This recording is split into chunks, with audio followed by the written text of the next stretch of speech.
Che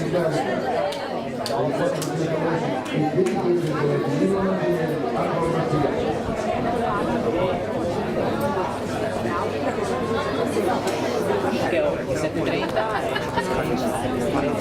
50 però detto sarà 50 allora quindi sì,